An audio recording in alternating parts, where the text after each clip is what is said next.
கொஞ்சம் கூட மசாலா ஒன்று கூட உதிராமல் அப்படியே இருக்க மாதிரி தான் இன்றைக்கி நம்ம மீன் வறுவல் பார்க்க போகிறோம்.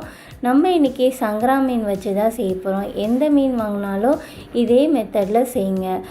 2 டீஸ்பூன் போல் குழம்பு மிளகாய்த்தூள், 1 டீஸ்பூன் போல் மஞ்சள் பொடி, தேவையான அளவுக்கு உப்பு சேர்த்துக்கோங்க. கார்ன்ஃப்ளவர் சின்ன டீஸ்பூனில் 1 டீஸ்பூன் தான் சேர்க்கணும். அதிகமாக சேர்த்தா ஹார்டாயிரும். 1 டீஸ்பூன் போல் இஞ்சி பூண்டு விழுது சேர்த்துட்டு 1 டீஸ்பூன் போல் எண்ணெய் சேர்த்துக்கோங்க. இதை ஒரு வாட்டி நல்லா கலந்து விட்டுக்கோங்க, எல்லாத்துலேயும் படுற மாதிரி. அதுக்கப்புறமேட்டு நம்ம கொஞ்சம் கொஞ்சமாக தண்ணி சேர்த்துட்டு நல்லா மிக்ஸ் பண்ணிக்கலாம். இந்த மெத்தடில் பண்ணிங்கன்னா மசாலா கொஞ்சம் கூட உதிராமல் சூப்பராக இருக்கும். இதே மெத்தடில் ட்ரை பண்ணி பாருங்கள். தண்ணி ரொம்ப சேர்க்காமல் கொஞ்சம் கொஞ்சமாக சேர்த்துக்கோங்க. நம்ம அந்த மசாலாவை எடுத்து கீழே விட்டோன்னா நமக்கு அப்படியே கொஞ்சம் வழிஞ்சு வரணும். அது வரைக்கும் நம்ம கலந்துக்கணும். நல்லா கை வச்சு நல்லா அப்படியே மசிச்சு இது பண்ணிக்கோங்க. கொஞ்சம் கூட கட்டி இல்லாமல் நல்லா இது பண்ணிக்கோங்க.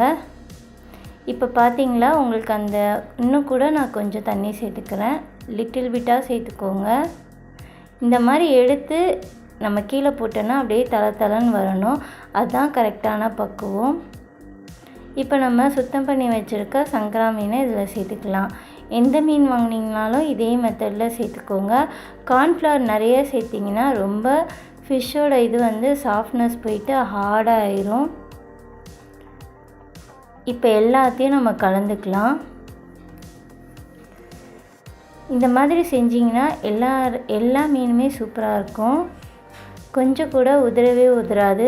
நம்ம இன்றைக்கி கொஞ்சமான எண்ணெயில் தான் சேர்த்து செய்ய போகிறோம். நீங்கள் கடைசி வரைக்கும் வீடியோ ஸ்கிப் பண்ணாமல் பாருங்கள். எல்லாத்துலேயும் படுற மாதிரி கலந்துட்டு நம்ம ஒரு 1/2 hour ஊற வச்சிடணும். ஊற வச்சதுக்கப்புறம் நம்ம பொரித்து எடுத்தோன்னா சூப்பராக இருக்கும். கிட்ஸு பெரியவங்க எல்லாருமே என்ஜாய் பண்ணி சாப்பிடுவாங்க. டேஸ்ட் கூட ரொம்ப நல்லாயிருக்கும். இதே மாதிரி எல்லாத்தையும் நம்ம தடவி எடுத்துக்கலாம். இப்போ இது ஒரு 1/2 hour போல் அப்படியே வச்சுருங்க. நான் 1/2 hour போல் வெளியே தான் வச்சுருக்கேன். உங்களுக்கு நீங்கள் வெளியே போகிற மாதிரி இருந்ததுன்னா ஃப்ரிட்ஜில் கூட ஸ்டோர் பண்ணி வச்சுக்கலாம். ஸ்டோர் பண்ணிவிட்டு பொரிச்சாலும் நல்லா சூப்பராக இருக்கும்.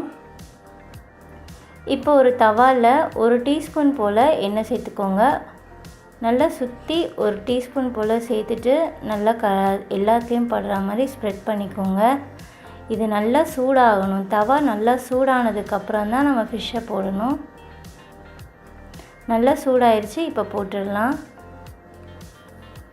ஒரு 6 பீஸ் அளவுக்கு இன்றைக்கி நான் ஃபிஷ் வறுக்க போகிறேன். ஃபஸ்ட்டு ஒரு 3 பீஸ் போல் போட்டு பெரட்டி விட்டுக்கலாம்.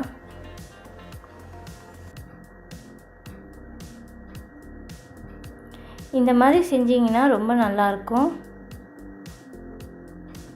இப்போ சுற்றி 1 டீஸ்பூன் அவ்வளோதான். இந்த எண்ணெயிலே நம்ம எல்லாத்தையும் பொரிச்சு எடுத்துக்கலாம்.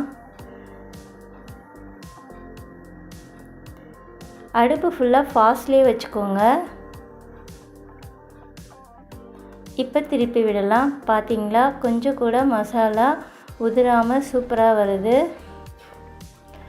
தவாவில் கூட ஒட்டவே இல்லை பாருங்கள்.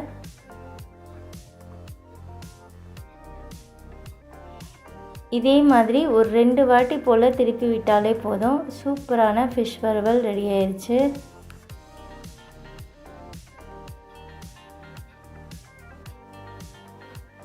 அவ்வளோதான். இப்போ இன்னும் ஒரு வாட்டி போல் திருப்பி விட்டுக்கலாம். கொஞ்சம் கூட மசாலா பிரிஞ்சே வரல. எல்லாமே பர்ஃபெக்டாக வந்திருக்கு. கார்ன்ஃப்ளவர் நிறையா போட்டிங்கன்னா ரொம்ப நேரத்துக்கு அப்படியே கரிஞ்சிரும், ஒரு மாதிரி ஹார்டாக ஆயிரும். லேசாக தான் போடணும். எவ்வளோ மீன் செஞ்சிங்கனாலும் அந்த ஒரு சின்ன டீஸ்பூன் அளவுக்கு தான் போடணும். எக்ஸ்ட்ரா வேணால் ஒரு கொஞ்சோண்டு சேர்த்துக்கலாம் நிறைய மீன் வறுக்கும் போது. கார்ன்ஃப்ளவர் நிறைய போட்டோன்னா நமக்கு அந்த ஃபிஷ்ஷோட டேஸ்ட்டே போயிடும். அவ்வளோதான், நம்மளோட சங்கரா மீன் வறுவல் சூப்பராக ரெடி ஆயிடுச்சு. இதே மாதிரி எல்லாத்தையும் பெரட்டி விட்டுக்கோங்க. இப்போ இந்த எண்ணெயாக இருந்துச்சுன்னா நீங்கள் தவாலையே ஓரமாக வச்சுட்டு லாஸ்ட்டாக கூட எடுத்துக்கலாம். கொஞ்ச நேரம் எண்ணெயெல்லாம் வடிஞ்சிடும். இந்த மாதிரி ஓரமாக வச்சிட்டிங்கன்னா போதும், நல்லா அந்த எண்ணெயெல்லாம் கீழே வந்துடும். அதுக்கப்புறம் நம்ம பிளேட்டுக்கு மாற்றிக்கலாம்.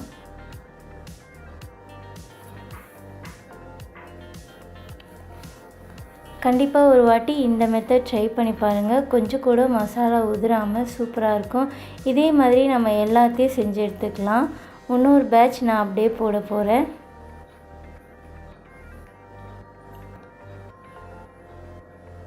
இந்த வீடியோ பிடிச்சா லைக் பண்ணுங்கள், ஷேர் பண்ணுங்கள், சப்ஸ்கிரைப் பண்ணிக்கோங்க. நெக்ஸ்ட் ஒரு இன்ட்ரெஸ்டிங்கான வீடியோவில் பார்க்கலாம். இதே மாதிரி எல்லாத்தையும் நம்ம பொரிச்சு எடுக்க போகிறோம். பாய்.